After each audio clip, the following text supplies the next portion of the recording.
तो 146 से देखते हैं। ओके, पहला ये the NAND gate output, wait a minute.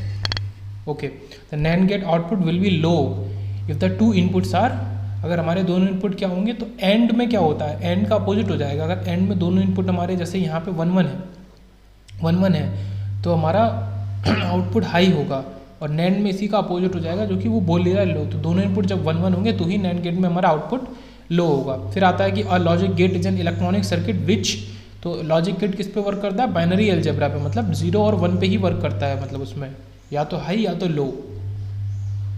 तो ये चीज़ हो गई, ये वाला ठीक है। अब जैसे बाकी है मेक लॉजिक डिसीजन, तो ये भी ठीक है, बट वो कह रहा है कि विच वर्क्स ऑन, या फिर मेनली चीज़ किस पे वर्क करता है, लॉजिक गेट की बात आ रही है।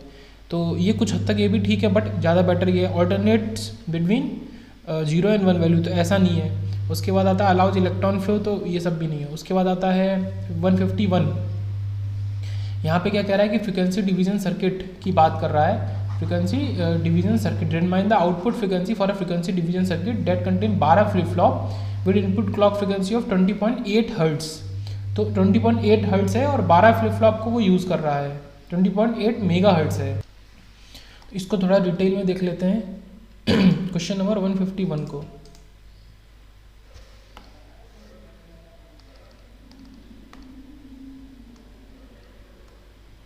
Wait a minute.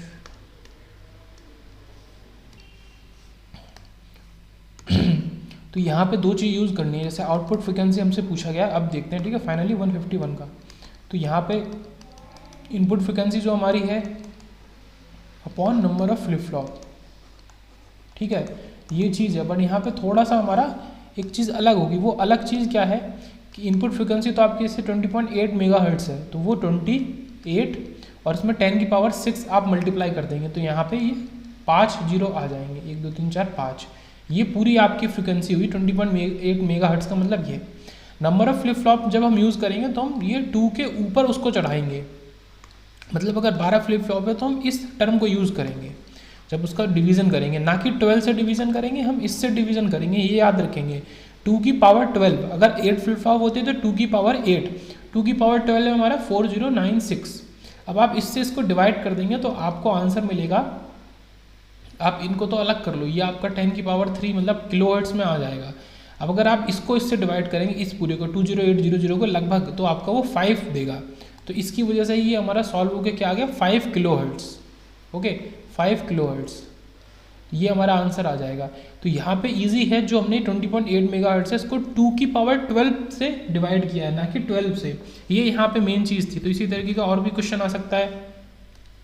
बाकी तो इजी है कि फ्रिक्वेंसी डिवीजन सर्किट ने फ्रिक्वेंसी को डिवाइड कर दिया, तो हमारा जो ये आउटपुट फ्रिक्वेंसी होगी तो वो इनपुट फ्रिक्वेंसी का डिवीजन हो जाएगा कितनी टाइम्स, 4096 टाइम्स। मतलब जितने फ्लिप फ्लॉप हैं वो हर फ्लिप फ्लॉप 2 की पावर में करेगा, मतलब 2 की पावर 12 हो गया अगर 12 फ्लिप फ्लॉप है। तो ये चीज़ यहाँ पे इंपॉर्टेंट है समझना। तो इस वजह से ये आंसर 5 किलो हर्ट्ज आया। उसके बाद नेक्स्ट देखते हैं 152 कि the output of a AND gate with 3 input ABC is high when, AND gate का आउटपुट हाई कब होगा, ऑब्वियस सी बात है जब तीनों इनपुट हमारे हाई होंगे। और ये इन्होंने डायग्राम भी बना के दिया है, AND gate with the help of transistor और डायोड कैसे बनता है। तो ये ऐसे बनता है, यहाँ पे 3 ये डायोड लगे हुए हैं, तीनों पैरेलल में हैं। तो यहाँ से सिग्नल पास होगा जब तीनों हमारे इधर, जब तीनों हमारे वो होंगे तो ही आउटपुट में मिलेगा, वरना फिर हमारा ये ऊपर चला जाएगा। ओके, तो आउटपुट में हमें 1 तब मिलेगा जब तीनों 1 होंगे। उसके बाद ये तो हो गया एंड गेट का। फिर आता है universal gates are NAND NOR. उसके बाद 148 XOR gate produces an output only when it's 2 input are, ठीक है, ये पहले पढ़ लिया, डिफरेंट। एक्सॉर गेट तभी आउटपुट देगा जब उसके दोनों इनपुट डिफरेंट होंगे। उसके बाद नंबर ऑफ स्टेट्स इन 3, पहले देखते हैं 154 एंड एक्ट एज अ, तो AND gate as a series हमारा सर्किट काम करता है। जब दोनों, जैसे ये हमारे 2 स्विच वाला हमने केस देखा था ना, तो ये दोनों स्विच क्लोज होंगे तभी हमारा आगे जा सकता है। मतलब जब ये दोनों इनपुट हाई होंगे तभी हाई मिलेगा, वरना हर केस में 0 मिलेगा। अब इधर आते हैं, यहाँ पे कह रहा है number of states in 3 flip flop Johnson counter की बात कर रहा है। ओके, तो कितनी स्टेट्स होंगी, तो जॉनसन काउंटर में हमारा मॉड जो होता है, मॉड नंबर या फिर स्टेट्स 2 × n होता है। मतलब जितने फ्लिप फ्लॉप आप यूज़ करेंगे जस्ट उसका डबल होगा। तो 3 फ्लिप फ्लॉप यूज़ करेंगे तो 6। नॉर्मल जो काउंटर होता है उसमें वो उतने ही, मतलब जितने आप n यूज़ करते हो तो n ही आपका मॉड नंबर होगा। 3 फ्लिप फ्लॉप मतलब 3 स्टेट्स। जॉनसन काउंटर थोड़ा सा बेटर होता है, यहाँ पे 2 टाइम्स आपका हो जाता है, तो 3 फ्लिप फ्लॉप पे हमारा 6 स्टेट्स हमारे हो जाएंगे, ठीक है, नंबर ऑफ स्टेट्स या फिर मॉड नंबर। तो ये इंपॉर्टेंट है, जॉनसन काउंटर को याद रखेंगे, 2 टाइम्स होता है मॉड नंबर। उसके बाद नेक्स्ट आता है, यहाँ कह रहा है कि output of an exclusive NOR gate is 1। Exclusive NOR X NOR gate की अब बात कर रहा है कि आउटपुट 1 है, तो ऐसा कब हो सकता है, which input combination is correct. तो ये हमारा एक्सप्रेशन होता है एक्सक्लूसिव नॉर का, A B plus A bar B bar. अगर हम इसमें 0 0 देंगे तो ये तो 0 0 हट गया, ये 0 0 1 इंटू 1 करके 1 बना देगा, तो आउटपुट 1 केवल 0 0 के लिए देगा। अगर हम 1 0 और 0 1 दे देते हैं अगर, तो देखो दोनों ही केस में 1 0 तो बच ही जाएगा, आप सॉल्व करके देख लें। अगर हम मान लो कि 1 0 देते हैं तो ये 1 0 1 इंटू 0 प्लस 1 का बार 0 0 का बार 1, देखो दोनों में 0 है तो ये 0 प्लस 0 आपको 0 ही दे देगा। तो ये चीज़ है कि जब तक ये दोनों रहेंगे, ठीक है, तब तक आउटपुट आपको 0 ही मिलेगा, हाई नहीं मिल सकता। हाई मिलने के लिए एक जैसे होने चाहिए। एक्सक्लूसिव जो एक्सऑर होता है, ठीक है, एक्सऑर का बिल्कुल उल्टा होता है एक्सनॉर। वहाँ पे दोनों इनपुट डिफरेंट होने चाहिए अगर आपको आउटपुट हाई चाहिए, और यहाँ पे दोनों इनपुट आपके सेम होने चाहिए अगर आपको आउटपुट हाई चाहिए। मैं अगर एक्स नॉर का लिखूँ, एक्स नॉर यहाँ पे सेम होने चाहिए, इन्हीं कंडीशन में आपको आउटपुट हाई मिलेगा एक्सऑर और एक्सनॉर में, ओके। उसके बाद आगे चलते हैं, यहाँ पे 155 में the output of a 2 input NAND gate is low. वो बात कर रहा है output 2 input NAND gate low है, ठीक है, नैंड गेट का। तो नैंड गेट का आउटपुट लो कब होगा जब दोनों इनपुट हमारे हाई होंगे, ठीक है। ये इजी क्वेश्चन होते हैं, इनको सॉल्व करके एट द मोमेंट देख भी सकते हैं। बाकी कुछ नहीं करना है, डायरेक्ट आप बनाओ टेबल 0 0 1 0 1 1 इस तरीके से, और पहले ए बी का लिख लो फिर उसका बार कर लो, तो देखो ये इससे निकल आएगा।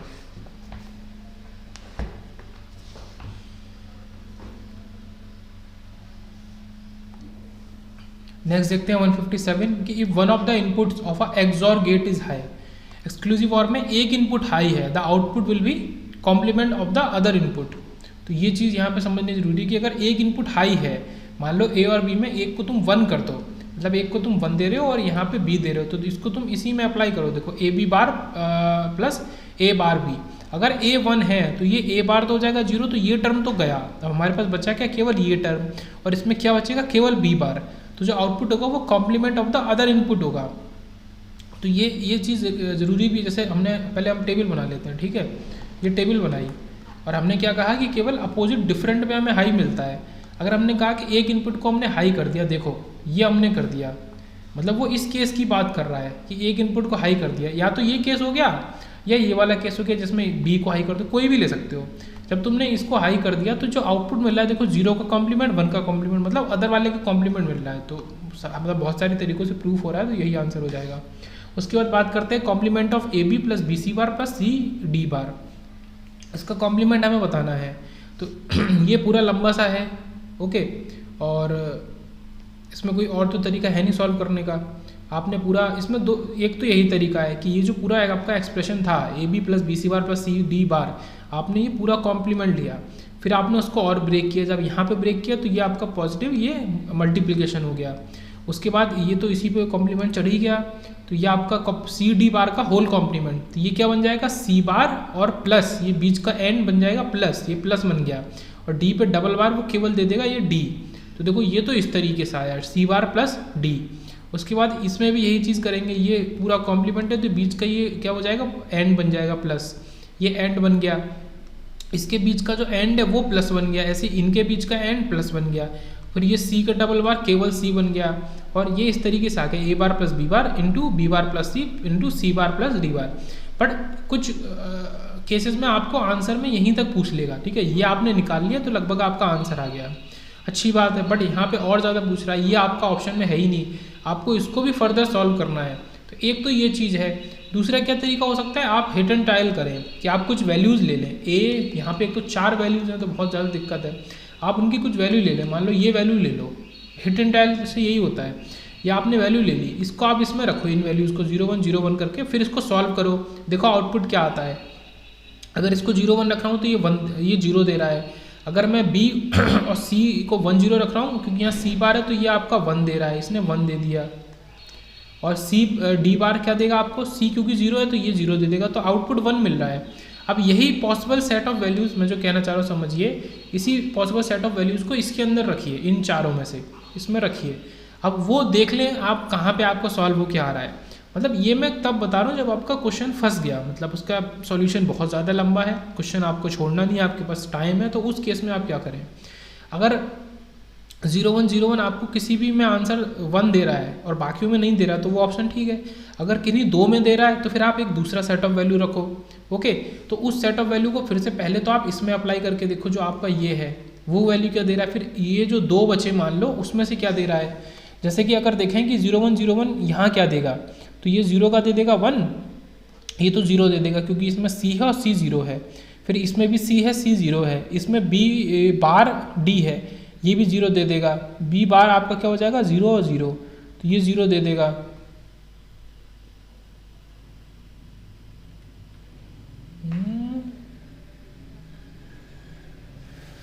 इसका कॉम्प्लीमेंट,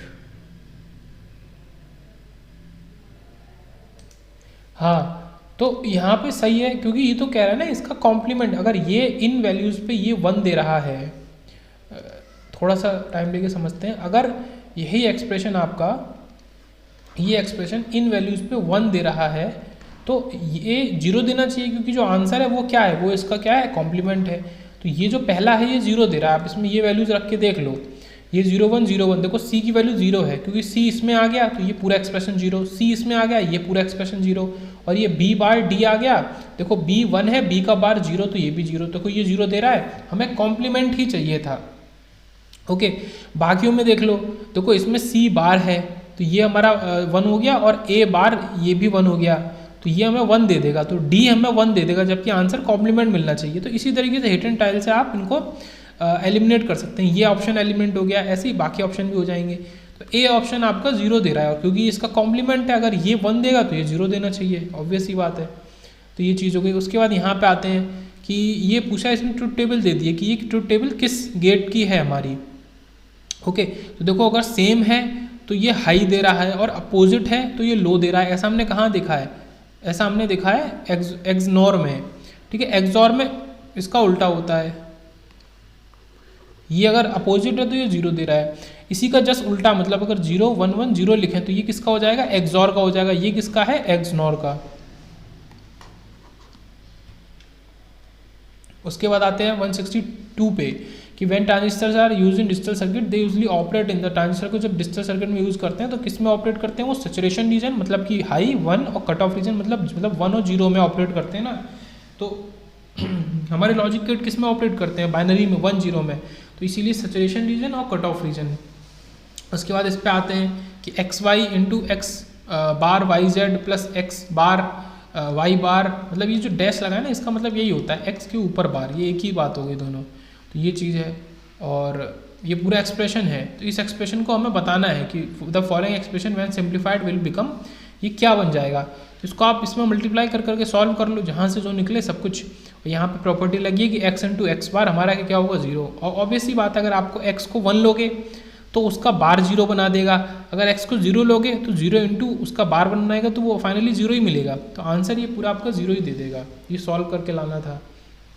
उसके बाद ये क्वेश्चन है स्विच के हिसाब से, अच्छा क्वेश्चन है ISRO का। For the switch circuit taking open as 0, ठीक है, ओपन मतलब 0 and close at 1, the expression for the circuit in Y, expression बताना है। तो देखो हमने क्या सीखा है कि सीरीज़ हमारा, ये देखो ये लिखा है कि सीरीज़ एंड होता है, पैरेलल और होता है।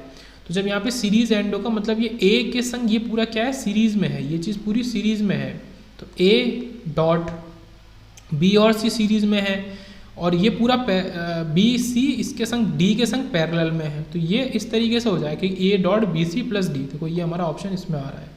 तो इस तरीके से इसका आंसर आ जाएगा। उसके बाद अब लॉजिक फैमिलीज़ के ऊपर कुछ क्वेश्चन है। तो पहले ये देख लेते हैं, पहले 163 देख लेते हैं कि AOE बेस 16 का ऑक्टल वर्णन है।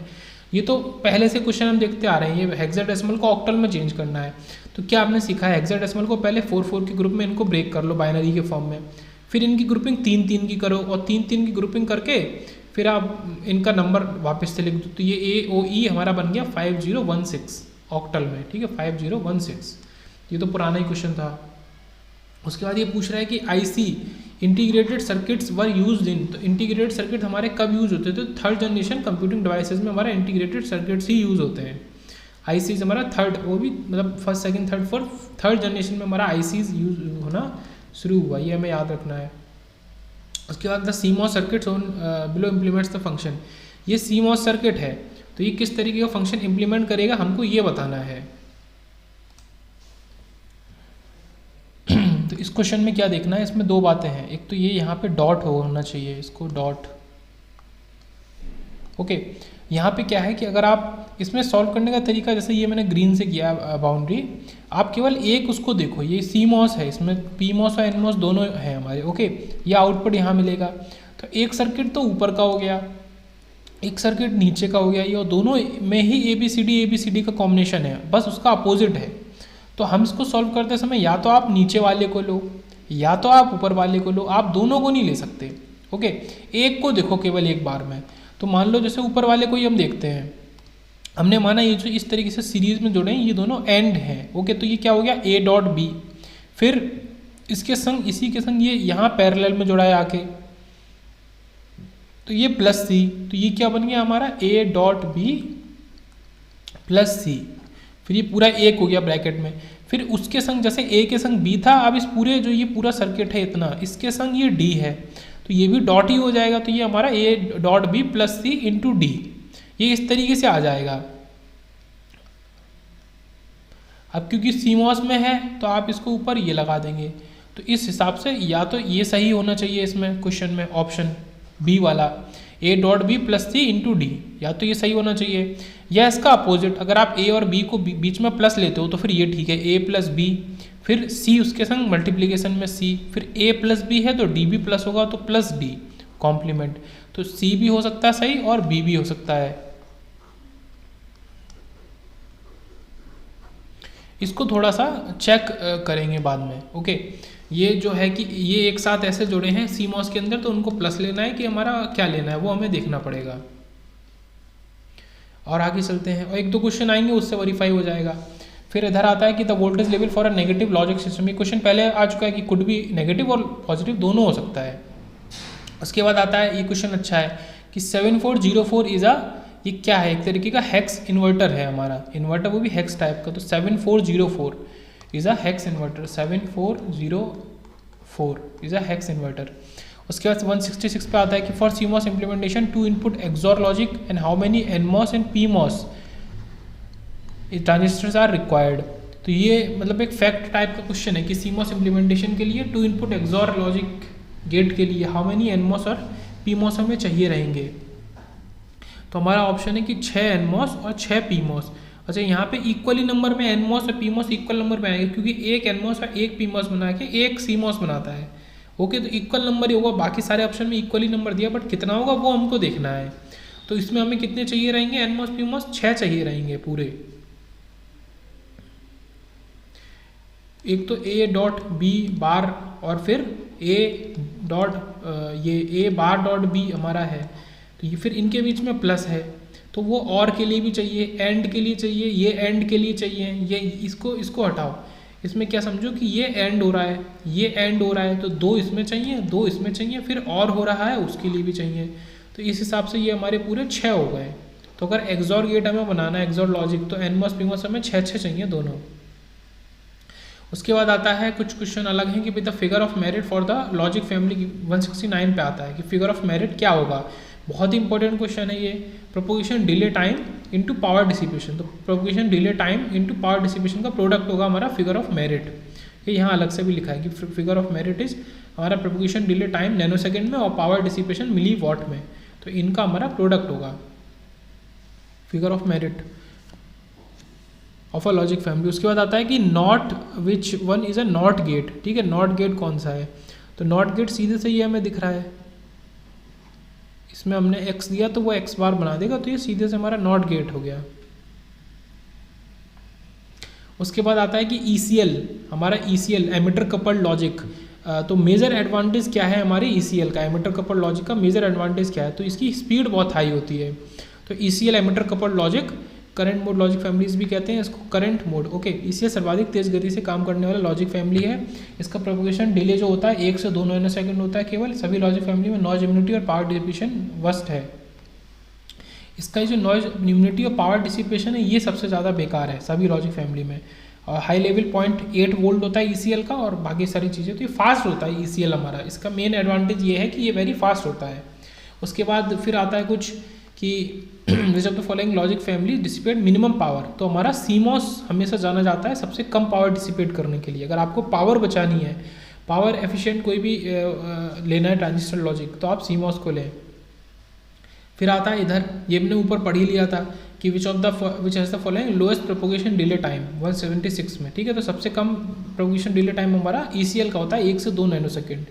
उसके बाद 172 में आता है कि विच ऑफ द, ठीक है, लीस्ट पावर डिसिपेशन, वही क्वेश्चन रिपीट है। तो CMOS, ये और ये एक ही जैसे हो गए, ठीक है। तो लीस्ट मतलब पावर डिसिपेशन किस में है, लोएस्ट प्रोपोगेशन डिले टाइम किस में है, फास्ट कौन है, ये सब चीज़ें आपका ये जो ट्रांजिस्टर फैमिली है इसमें है। फिर आता है 173 कि which among the following logic families the one having the lowest power dissipation and highest noise margin. तो लोएस्ट पावर डिसिपेशन जैसे ही शब्द आया तो वहीं पे आंसर तो वहीं पे हमारा बन गया, तो CMOS हमारा है। और हमने ECL के बारे में देख ही लिया कि ECL का हमारा नॉइज मार्जिन अच्छा नहीं होता है, तो वो हो गया। उसके बाद Schottky clamping is restored in TTL gate. हम देख रहे हैं 177 कि Schottky clamping is restored in TTL gates. तो इसको रिस्टोर करते हैं TTL गेट में, किस लिए, टू रिड्यूस प्रोपोगेशन डिले। तो TTL गेट में हम ट्रांजिस्टर लॉजिक गेट में शॉर्ट की क्लैंपिंग करते हैं या रिस्टोर करते हैं, किसकी वजह से, प्रोपोगेशन डिले को घटाने की वजह से, ठीक है, लेस करने की वजह से। उसके बाद देखते हैं नेक्स्ट 178 देखते हैं। यहाँ पे क्या कह रहा है कि CMOS logic family uses only. तो CMOS लॉजिक फैमिली क्या यूज़ करता है, केवल और केवल देखा कि जैसा NMOS PMOS यूज़ करता है, हमने पहले देखा। तो MOSFETs को यूज़ करता है, हम सीधे MOSFETs बोल सकते हैं। केवल NMOS यूज़ नहीं करता, तो इस वजह से ये गलत हो गया। MOSFET एंड रजिस्टर यूज़ नहीं करता, और BJT तो यूज़ करता ही नहीं, तो MOSFETs को यूज़ करता है, तो इस वजह से ऑप्शन हमारा D ठीक हो जाएगा। तो CMOS लॉजिक फैमिली केवल इसको यूज़ करता है।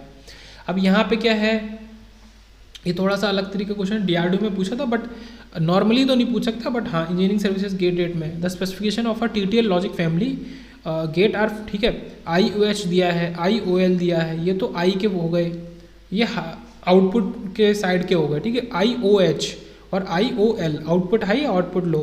फिर IIH और IIL मतलब इनपुट में हाई और लो। फैन आउट हमसे पूछा है, तो यहाँ पे हमें पूरा एक कॉन्सेप्ट सीखने को मिल रहा है कि फैन आउट की वैल्यू हम कैसे निकाल सकते हैं। तो फैन आउट के 2 अलग पार्ट होंगे, और हमें आंसर में क्या है, एक ट्रिक है कि हमें लो वाला ही चूज़ करना है। तो पहले तो लो निकालेंगे, उसके लिए दोनों इनपुट आउटपुट का लो लेंगे। फैन आउट क्या है, एक रेशियो है, मतलब बहुत आसानी से समझते हैं कि फैन आउट क्या एक रेशियो है, और आउटपुट अपॉन इनपुट का रेशियो है, जैसा कि हम बहुत सारी चीज़ों में सीखते हैं, जैसे एफिशिएंसी। तो IOL और IIL मतलब O और अपॉन I हम करेंगे, और क्योंकि लो के लिए कर रहे हैं तो दोनों की L वाली वैल्यूज़ को लेंगे। तो जब ये किया तो ये 22.22 आ गया, ओके। और फैन आउट हाई निकालेंगे।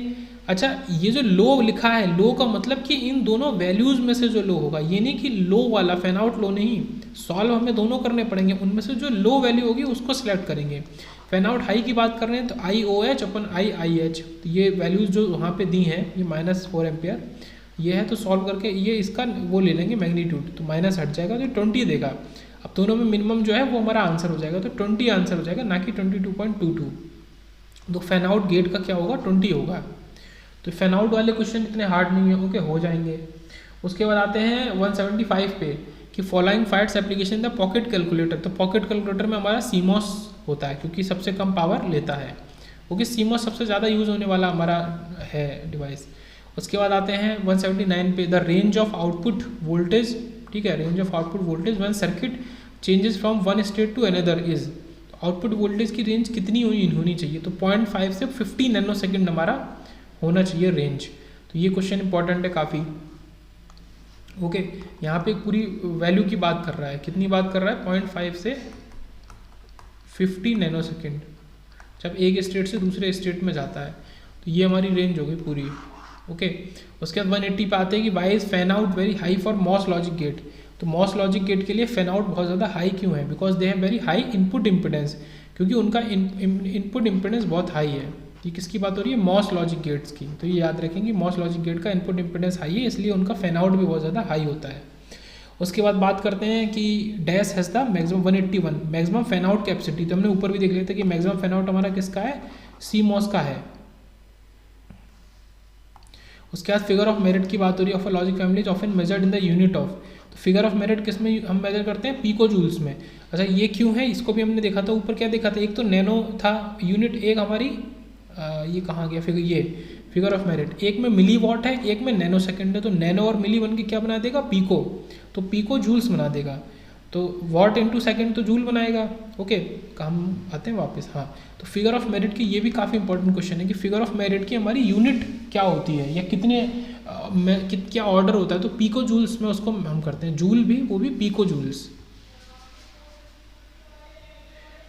और उसके बाद आते हैं 182 पे, what is the order of propagation delay time of short की टीटीएल गेट। तो शॉर्ट की टीटीएल गेट की अगर बात करें पर्टिकुलर, तो उसका प्रोपगेशन डिले टाइम का ऑर्डर कितना होगा? तो उसका ऑर्डर है 3 नैनो सेकेंड। ओके, तो ये याद रखेंगे 3 नैनो सेकेंड। केवल शॉर्ट की टीटीएल गेट की अगर बात हो रही है तो। उसके बाद आते हैं क्वेश्चन नंबर पहले 183 पे कि फॉर ECL मतलब emitter coupled logic the switching speed is very high, because उन्होंने पहले ही बोल दिया कि हाई है स्विचिंग स्पीड। क्यों है? The transistor are not saturated when conducting. जब वो कंडक्ट करते हैं तो ट्रांजिस्टर सैचुरेट नहीं करते हैं, बाकियों में कर जाते हैं, मतलब अपनी जो उसकी सैचुरेशन वैल्यू उस तक नहीं पहुँचते हैं, इसलिए उनकी स्पीड काफ़ी हाई है। अगर सैचुरेशन वैल्यू पे पहुँच जाए, सैचुरेट हो जाए, तो फिर उन्हें टाइम लगेगा, ये बात है। फिर आता है कि 74AC32 IC इज़ आ, तो ये 74 और AC32 IC है, ये हमारी कैसी है? क्वेड 2 इनपुट और गेट IC है। ठीक है, मैं इसको यहीं लिखता हूँ नीचे करके, IC इज अ क्वेड 3 या 2 है, 2 इनपुट और गेट IC है। ठीक है, तो ये याद रखेंगे 74AC32 is a quad 2 input और गेट IC। उसके बाद 188 देखते हैं, विच of the following digital IC parameter does not given. तो मतलब ये कह रहा है इन 4 में से डिजिटल IC का पैरामीटर कौन सा नहीं है? तो बैंडविड्थ पैरामीटर नहीं होता है। ठीक है, बैंडविड्थ हमारा कम्युनिकेशन उधर यूज होता है, डिजिटल IC में यूज नहीं होता। नॉइज मार्जिन यूज होता है, ये वर्ड हमने ऊपर देखा, गेट डिसिपेशन देखा है, पावर डिसिपेशन, ट्रांसमिशन डिलेज, ये सब है। ठीक है, प्रोपोगेशन टाइम, बैंडविड्थ हमारा यहाँ पे यूज़ नहीं होता गेट जब बात करते हैं डिजिटल IC पैरामीटर के तौर पे।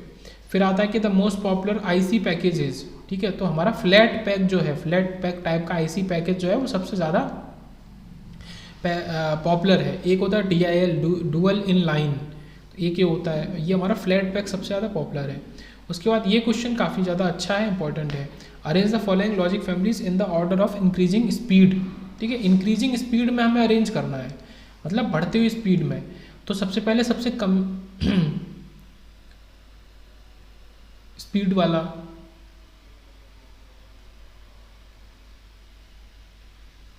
ओके, तो arrange the logic families in the order of increasing speed. पहला CMOS है, लो पावर शॉर्ट की TTL, ECL शॉर्ट की TTL, लो पावर TTL और TTL। इतने सारे हैं। इन्होंने यहाँ पे क्या बोला है कि प्रोपोगेशन टाइम डिले जितना ज़्यादा होगा स्पीड उतनी कम हो, क्योंकि दोनों इन्वर्सली प्रोपोर्शनल है। तो हमें ये इसके हिसाब से भी कर सकते हैं। तो प्रोपोगेशन डिले जिसका सबसे कम होगा, मतलब उसकी स्पीड सबसे ज़्यादा होगी।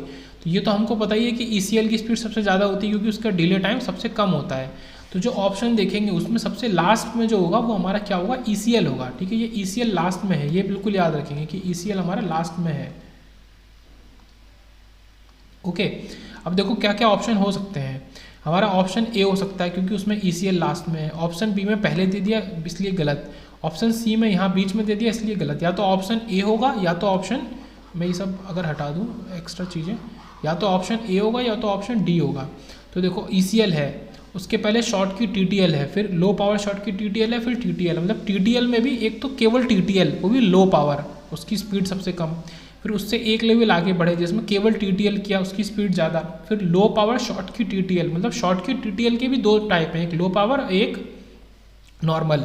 लो पावर वाले की स्पीड यूजली कम होती है, जैसे कि TTL के केस में हमने देखा कि लो पावर TTL की स्पीड कम है, TTL की ज़्यादा है, लो पावर शॉर्ट की TTL की कम है, शॉर्ट की TTL की ज़्यादा है, और फिर ECL की सबसे ज़्यादा है, और सबसे कम स्पीड होगी CMOS की। तो अगर ये क्वेश्चन आता है तो बाकी बीच में तो अबड़ कबड़ है, उसको छोड़ देंगे। सबसे कम स्पीड हमारी CMOS की है और सबसे ज़्यादा स्पीड हमारी ECL की है, ये याद रखेंगे। सबसे कम CMOS और सबसे ज़्यादा ECL की स्पीड।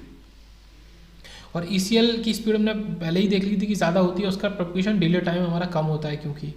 ओके, उसके बाद और आगे बढ़ते हैं, 189 को देखते हैं। इसमें भी कुछ इसी तरीके की चीज़ है कि A है हमारा V1 में और ये B है, तो इस A को हमने यहाँ ले जाके इसमें जोड़ दिया है और B को ऐसे जोड़ दिया है, और ये ऊपर ये हमारा ये क्या है, PMOS है, ये तो नीचे NMOS है, और ये इनका पेयर है, मतलब ये टोटली CMOS है। तो मैंने क्या कहा था कि आप या तो ऊपर वालों को देखो या तो नीचे वालों को देखो। तो क्योंकि ये ऊपर वालों को अगर देख रहा है और ये दोनों एक साथ जुड़े हैं, एक साथ जुड़े हैं, तो ये क्या हो रहा है, एंड हो रहा है कि A.B।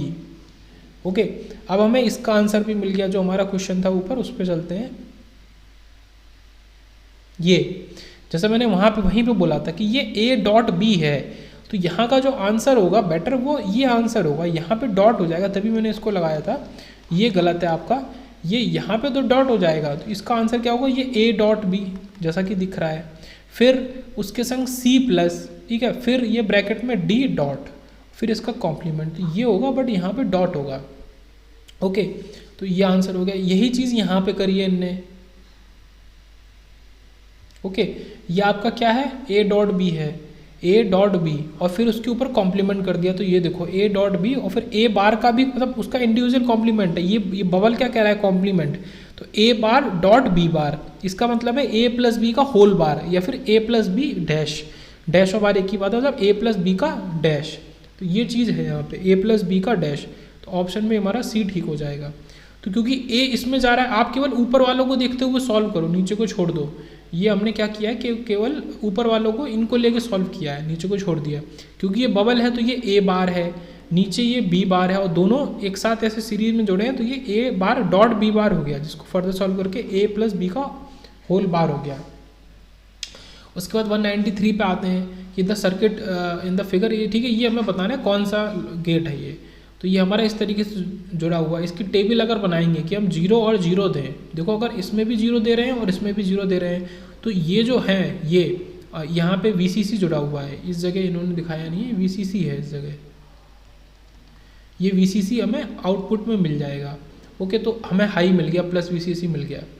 अब हमने क्या किया कि अगर हमने किसी में भी एक उसमें वो दे दिया, हमने इसमें 1 दे दिया मान लो, तो इसमें 1 दिया तो क्या हुआ कि ये जो है ये इसमें प्रोपगेट कर जाएगा, मतलब VCC नहीं जा पाएगा।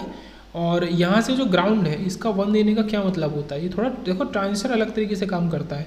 इसमें अगर आपने 1 दे दिया तो ये नीचे से ये वैल्यू यहाँ से यहाँ प्रोपगेट करेगी, ये मतलब होता है कि ये ट्रांजिस्टर ऑन हो गया।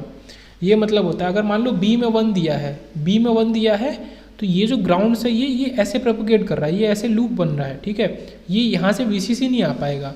तो ये हमने टेबल बनाई कि ये 0 0 0 0, मतलब यहाँ उल्टा काम करता है। अगर ट्रांजिस्टर ऑन हुआ तो वो अपने थ्रू आउटपुट में 0 को भेजेगा, ये इस तरीके से काम करता है। ओके, और इस तरह के और भी क्वेश्चन आएंगे तो आप चेक कर सकते हैं। तो अगर ट्रांजिस्टर में आपने 1 दिया तो वो अपने थ्रू आउटपुट में 0 को भेज रहा है, तो इस वजह से ये जो ट्रुथ टेबल है किसकी, नॉर गेट की है। ओके, तो ये नॉर हो जाएगा। अब यहाँ पे आते हैं कि इन TTL लॉजिक फैमिली में the phase splitter is used with, ये अच्छा क्वेश्चन है कि ये AE में पूछा था UPPCL में, फेज स्प्लिटर होता है कुछ, तो उसको हम कहाँ यूज़ करते हैं, तो 2 आउट ऑफ फेज सिग्नल्स के लिए यूज़ करते हैं, use with 2 out of phase signal. अगर 2 सिग्नल आउट ऑफ फेज हैं तो उनको हम वहाँ पे फेज स्प्लिटर को यूज़ करेंगे। उसके बाद आता है 194, यहाँ पे क्या कह रहा है कि which of the following is use extensively where lowest power consumption is necessary, तो CMOS, ठीक है, रिपीटेड क्वेश्चन है कि लोएस्ट पावर कंजम्पशन तो CMOS। उसके बाद आते हैं 191 पे, combination of 4 logic gates on an IC is known as, तो 4 लॉजिक गेट होगा तो उस IC को हम क्वैड बोलेंगे, एक होगा तो सिंगल टन, और फिर ट्रिपलेट और डुअल और ट्रिपलेट, क्वैड, ऑक्टेट, 8 के लिए। इस तरीके से ये सारे नाम हो गए। फिर बात करिए, देखो बहुत सारे क्वेश्चन तो रिपीटेड ही हैं। यहाँ पे क्या है कि फास्टेस्ट लॉजिक फैमिली तो हमारा ECL, और स्लोएस्ट CMOS, और लोएस्ट पावर कंजप्शन हमारा CMOS। ये कुछ चीज़ें सब एकदम याद हो जानी चाहिए। उसके बाद इधर आते हैं, यहाँ कह रहा है कि minimum number of 2 input NAND gates required to implement X XOR Y, मतलब एक्स एक्सॉर वाई बनाना है और कितने नैंड गेट हमको चाहिए रहेंगे मिनिमम। तो मिनिमम में 4 नैंड गेट चाहिए रहेंगे। नैंड गेट कैसा है कि यूनिवर्सल गेट है, तो इस वजह से उससे हम बना सकते हैं एक्स एक्सॉर वाई। ओके, तो यहाँ पे 4 हमें याद रखना है, 4 की संख्या की 4 मिनिमम नैंड गेट हमें चाहिए। और ये तो हमने देख लिया ECL, ठीक है। 196 पे आते हैं कि in the given network of and or gates F can be written as, ये एंड और गेट्स हमारा है, इसमें एफ को हम कैसे लिख सकते हैं। तो देखो ये काफ़ी अच्छा क्वेश्चन है, काफ़ी ज़्यादा अच्छा क्वेश्चन है।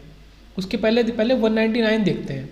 Considering X as a binary variable the Boolean expression X plus X bar is equivalent to, तो अगर x को एक वो बाइनरी एक्सप्रेशन माना, मतलब x प्लस एक्स बार हमें क्या देगा, ये हमेशा 1 देगा। जैसे कि x इंटू एक्स बार हमें 0 देगा। अगर इसमें आप x को 1 मानो तो इसने 1 बना दिया और ये 0, तो 1 प्लस 0 क्या दे दिया 0। अगर x को 0 मानो तो ये x का बार 1 बना देगा, तो भी हमें 1 देगा। तो ये तो इजी क्वेश्चन है, ठीक है, सॉल्व हो गया। ये हमें 1 देगा हमेशा, x प्लस एक्स बार 1 देगा, x इंटू एक्स बार हमें 0 देगा हमेशा। और जैसे यहाँ देखते हैं, अब आते हैं, और ये भी one of the most important एक एक्सप्रेशन बोला जाए तो डिजिटल सर्किट्स के अंदर है। ओके, पहले इसको देख लेते हैं। ये इन्होंने क्या किया है कि x इंटू x1 दिया है यहाँ पे एक एंड गेट में, तो वही चीज़ मैंने यहाँ लिख दी कि x इंटू x1। उसके बाद इसको डाला है और गेट में और इसके संग x2 को और डाल दिया है, तो ये क्या हो गया x1 x not x1 plus x2, ये एक एक्सप्रेशन बना। फिर से इसको एंड गेट में डाला और x3 को डाल दिया, इससे बढ़ाते चल रहे हैं x3 x4, तो ये क्या बना x0 x1 प्लस x2 और होल के मल्टीप्लाई में x3। इसी तरीके से इसको इनने दिखा दिया कि हमने इसको बहुत आगे तक ले गए और xn आखिरी में मल्टीप्लाई किया है और गेट में, और गेट के संग हमारा फंक्शन यहाँ पे ख़त्म हो रहा है। ओके, तो इसमें क्या हमें दिख रहा है कि हमारा इस तरीके से एक्सप्रेशन बढ़ रहा है। तो एक्सप्रेशन के बेस में हमारा क्या है, x0 है, x1 है, और अगर आप ये देखो इस x0 और x1 में अगर इस x3 को अंदर मल्टीप्लाई कर दें तो x3 आ जाएगा, तो x1 और x2 नहीं आएगा। x2 कभी भी मल्टीप्लाई नहीं हो रहा है x0 और x1 के संग, है ना, क्योंकि x2 हमारा कहाँ गया है, और बन के गया है, ये x2 और बन के गया है। तो देखो कहाँ पे ऐसा है कि x0 x1 और x3 एक साथ मल्टीप्लाई है, केवल यहाँ शुरू से देखो यहाँ पे x1 x0 और x2 है, ठीक है, तो ये गलत हो गया, x2 आ गया है। इसमें x0 और x1 है प्लस x2, तो ये भी गलत है, इस तरीके का एक्सप्रेशन है ही नहीं, और ये भी गलत है। केवल x0 x1 x3 यहाँ पे अप टू जो भी आगे है, x2 अलग है, वो हमको दिख रहा है कि x2 अलग है, और इस तरीके से है, तो ये हमारा ऑप्शन ज़्यादा सही लग रहा है। बाकी तो देखो इनने वही किया कि पहले इन दोनों को लिखा, इसको प्लस कर दिया, इसमें x3 कर दिया, इसमें x4 प्लस कर दिया, उसके बाद इसको फर्दर सॉल्व कर दिया, मल्टीप्लाई कर दिया x3 को। फिर इसमें ये जो पूरा सॉल्व हो के आया, इसमें इन्होंने x5 मल्टीप्लाई कर दिया और x6 प्लस कर दिया, फिर इनको कर दिया। तो इसके हिसाब से अगर वो देखेंगे तो ये हमारा ये आंसर आ रहा है कि x0 x1 x3 x5 और आखिरी में xn-1, पर इसमें कभी x2 नहीं आ रहा। तो इस देखो ए ऑप्शन तो इसी वजह से गलत हो गया, बी ऑप्शन भी गलत है, सी भी, तो फिर हमारा डी ही सही होगा। ये हो गया। अब मैंने ये बोला ये 200, ये जो 200 यहाँ पर डबल सेंचुरी लग रही है, ये मोस्ट इंपॉर्टेंट क्यों है। a प्लस ए बी आप इसको कैसे लिखोगे, तो यहाँ पे a प्लस ए बी, अच्छा ये तो ठीक है, सॉल्व हो जाएगा। a प्लस ए बी हमारा है कि a प्लस, इसमें a को कॉमन लेंगे तो 1 प्लस बी। अब 1 प्लस में कुछ भी जोड़ो तुम, 0 जोड़ो 1 जोड़ो, वो 1 ही आएगा, तो 1 मल्टीप्लाई होकर ये केवल a बना देगा। तो ये तो इस तरीके से सॉल्व हो गया।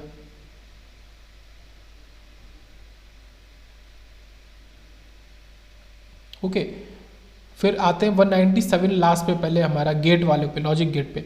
And for emitter couple logic ECL the switching speed is very high because, ये क्वेश्चन पहले भी आ चुका है कि स्विचिंग स्पीड बहुत ज़्यादा हाई क्यों है। ये ISRO में दोबारा पूछा, पहले भी आ चुका है कि the transistor are not saturated, इसमें ट्रांजिस्टर सैचुरेटेड नहीं होते ECL में व्हेन कंडक्टिंग। तो इस लॉजिक को याद रखेंगे, MCQ आ सकता है रिपीट होके। उसके बाद लॉजिक सिंप्लीफिकेशन पे आते हैं कि 198 पे आते हैं कि in Boolean algebra a into A plus B bar is equivalent to, तो a को मल्टीप्लाई किया तो a डॉट ए बना और a बी बार बना।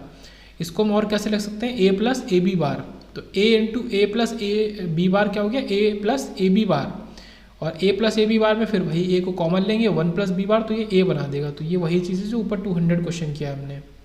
ओके, यहाँ पे 200 क्वेश्चन हमारे पूरे होते हैं।